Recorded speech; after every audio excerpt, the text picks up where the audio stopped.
बिस्मिल्लाहिर्रहमानिर्रहीम। अस्सलाम वालेकुम नाज़रीन, एम न्यूज़ हेडलाइंस में एक बार फिर आपको खुशामदीद कहते चलें। मैं हूँ कंदा तनवीर। मैं हूँ राशिदा हफीज़। सबसे पहले न्यूज़ हेडलाइंस। वफाकी वज़ीर इत्तलात मरियम औरंगज़ेब ने सऊदी अरब में पेश आने वाले वाक़े पर अपना रद्द-ए-अमल में रोज़े रसूल सल्लल्लाहु अलैहि वसल्लम की सुनहरी जालियों पर लिखी हुई सूरतुल हिजरात की आयत सोशल मीडिया पर जारी कर दी।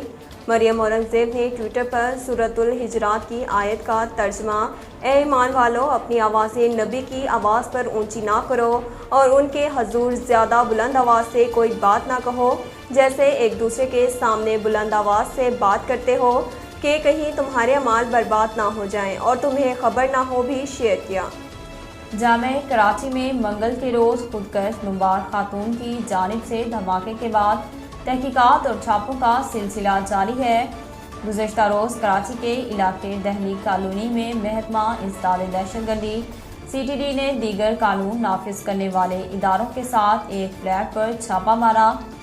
ज़राए के मुताबिक छापे में फ्लैट से लैपटॉप, मोबाइल फ़ोन, अहम दस्तावेज़ात बरामद हुई, जबकि फ्लैट को सील कर दिया गया। CTD के ज़राए का कहना है कि फ्लैट इमारत की दूसरी मंजिल पर वाक़ है और रिहायशियों से मुतल्लिक पड़ोसियों से पूछ-गछ की। पड़ोसियों के मुताबिक दहशतगर्द खातून बच्चों के साथ कभी कभी फ्लैट पर आती थी। CTD के मुताबिक फ्लैट के मालिक से मुतल्लिक तफसीलात हासिल की जा रही हैं। साबिक वफाकी वज़ीर शेख रशीद को पहले से मालूम था कि हरम पाक में पाकिस्तान के हुकूमती वफ़द के साथ क्या होने वाला है।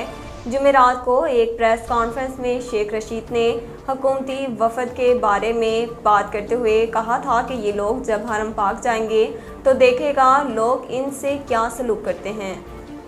मस्जिद नबवी में गुज़श्ता रोज़ पेश आने वाले वाक़े पर सियासतदानों के साथ साथ कौमी क्रिकेटर्स की जानिब से भी शदीद रद्द-ए-अमल का इजहार किया जा रहा है। साबिक टेस्ट क्रिकेटर मोहम्मद यूसुफ ने गुज़श्ता रोज़ मस्जिद नबवी में पेश आने वाले अफसोसनाक वाक़े पर रद्द-ए-अमल देते हुए कहा कि मुसलमान होने के बाद पहली बार गया तो खाना काबा को देखकर चीख निकल गई थी। रोज़ा रसूल सल्लल्लाहु अलैहि वसल्लम पर गया तो आंखों से आंसू जारी हो गए थे। ये वो जगह हैं जहां पहुंचकर रोंगटे खड़े हो जाते थे। मोहम्मद यूसुफ ने कहा कि रोज़ा रसूल सल्लल्लाहु अलैहि वसल्लम पर जो कुछ हुआ वो देखकर ए अल्लाह, मैं पूरी उम्मत की तरफ से तुझसे माफ़ी मांगता हूँ। नाज़रीन, अब तक के लिए इतना ही।